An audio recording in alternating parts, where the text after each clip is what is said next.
오늘은 영재공부 7장에 나와 있는 정서 안정편입니다. 이 책이 나옴과 전후해서 미국에서는 이제 일종의 하나의 커뮤니티가 형성이 된 거죠. 비영리 단체 SENG가 설립이 되어서 역사가 벌써 40년 그 이상 돼가고 있습니다. SENG는 Supporting Emotional Needs of Gifted Children 그렇게 되어 있습니다. 영재 아동들의 정서적인 필요, 정서적인 어려움을 도와주는 지원하는 모임 그렇게 되어 있습니다. 그것을 영문 두 문자를 따서 SENG라고 되어 있고요. SENG는 두 개의 축으로 돌아간다고 말씀을 드렸죠. 전문가 그룹과 부모 그룹. 근데 내용적으로 보면 실제로는 부모 그룹 안에서 리더로서 활동하는 사람들도 전문성을 가지고 있는 분들이고, 전문가 그룹들도 실제로는 자기의 자녀가 영재 아동인 경우가 대부분이기 때문에 어떤 의미에서는 뭐 크게 구분이 없을 수도 있으나 어쨌든 두 개의 축이 돌아가면서 어느 정도의 균형적인 역할을 하고 있다고 할 수 있습니다. 즉 이 그룹은 아이들의 정서 안정, 정서적인 성장을 굉장히 중시하는 것이죠. 기타의 다른 모임들은 영재라고 하니까 아이의 어떤 지적인 발달 혹은 그런 걸 바탕으로 한 학문적인 성취를 강조하는 그런 이제 활동, 그런 컨텐츠들을 중시하는 경향이 있는데, 이 모임은 철저하게 아이들의 정서 발달에 중점을 두고 있습니다. 근데 정서 발달이란 요소는 상당히 종합적인 내용들로 구성되어 있다고 할 수 있습니다. 그러니까 아이들이 지적 발달도 있고 신체적 발달도 있지만 그 두 가지가 아닌 정서 발달도 분명히 있다.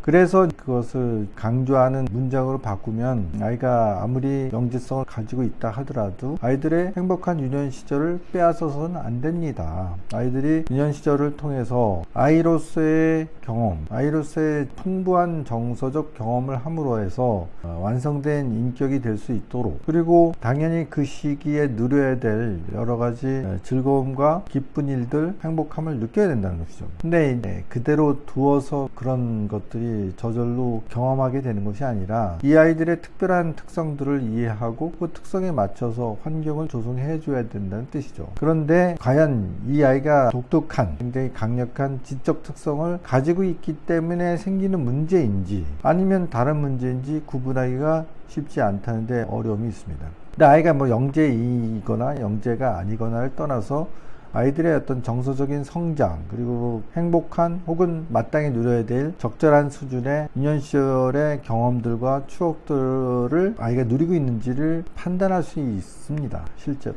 즐거움이 있어야 되죠. 그리고 좋은 친구 관계가 있어야 되고, 그 친구 관계라는 것들이 언제나 항상 행복하고 즐겁고 기쁜 일만 있는 건 당연히 아닙니다. 아이가 교우 관계를 만들어 나가는 과정에서도 당연스럽게 기복을 타죠. 즐거운 일 있으면 어떤 때는 속상한 일도 있는 법이고요. 또 굉장히 친한 친구가 있다가도 그 친구의 관계가 여러 가지 이유로 중단되거나 아니면 망가지기도 하고요. 싸우기도 하고요. 그리고 화해하기도 하고, 또 새로운 친구 관계를 만들기도 하고, 그 과정에서 자기가 마음에 드는 친구가 다른 친구와 사귄다고 해서 속상한 경험도 할 수 있고요. 아니면 1대1의 관계가 아니라 여러 아이들과의 관계가 형성되기도 하고 그렇습니다. 근데 그런 것들을 다 겪으면서 정서적 경험들이 쌓여야 된다는 것이죠.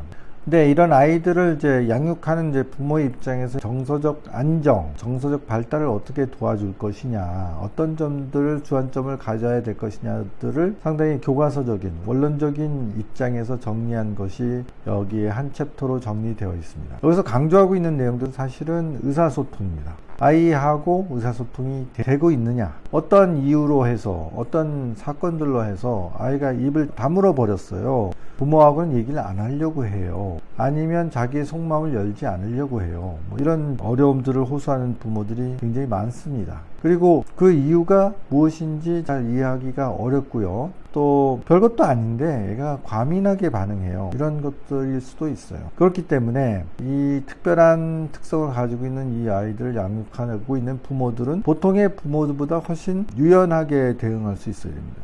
그리고 아이의 아주 과도한 반응 같은 것들을 준비가 돼 있어야 될 필요가 있습니다. 그런 부분을 과연 여기 있는 한 챕터의 텍스트를 읽는다고 해서 다 갖추어지는 것은 아니겠죠. 하지만 제가 이 책에 대해서 누누이 강조하고 있는 것과 마찬가지로 지극히 교과서적이고 지극히 원론적인 얘기들을 그래도 잘 정리되어 있다.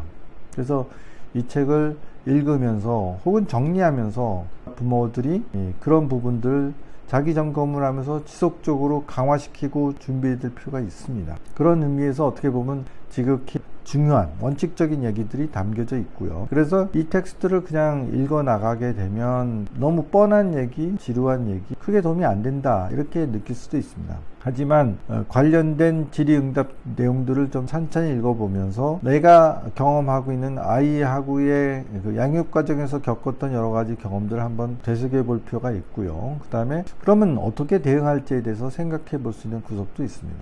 저희가 코로나 상황이긴 하지만 소규모 수준에서는 부모 교육을 이제 7월부터는 시작을 했거든요. 근데 막상 부모 교육을 클래스를 열었지만 참여하시는 분들이 많지가 않아서 오히려 신청한 분들은 집중 상담 3차례, 4차례 집중적으로 필요한 것들을 깊이 있게 얘기를 나눌 수 있는 시간을 갖고 있습니다. 지금이라도 클래스 중간에도 참여를 하시게 되면 그런 이제 혜택을 보실 수도 있으니까 카페에 게시되어 있는 부모 교육 교실에 적극적으로 참여해 주셨으면 좋겠습니다. 오프라인으로 진행되는 혹은 온라인으로 진행되는 소수의 인원들이, 소수의 부모들이 참여하는 부모 교육 프로그램은 다른 장점이 있습니다. 그러니까 보통 평상시에는 제가 원론적인 얘기 아니면 준비된 텍스트에 대한 얘기를 할 수 있지만 사례에 대해서는 제가 얘기하기 좀 어렵거든요. 불특정 다수가 볼 수 있는 게시글이나 동영상 속에서는 그런 얘기를 함부로 얘기할 수 없는데 소수의 인원이 모여서 얘기를 나누는 과정에서는 제가 사례를 들어서 얘기할 수 있습니다. 그리고 물론 각자 집에서 겪게 되는 아주 특별한 사건들을 실제로 구체적으로 얘기를 하시고 그거에 대한 저의 조언을 들을 수도 있습니다. 그래서 적극적으로 참여해 주시기를 권합니다.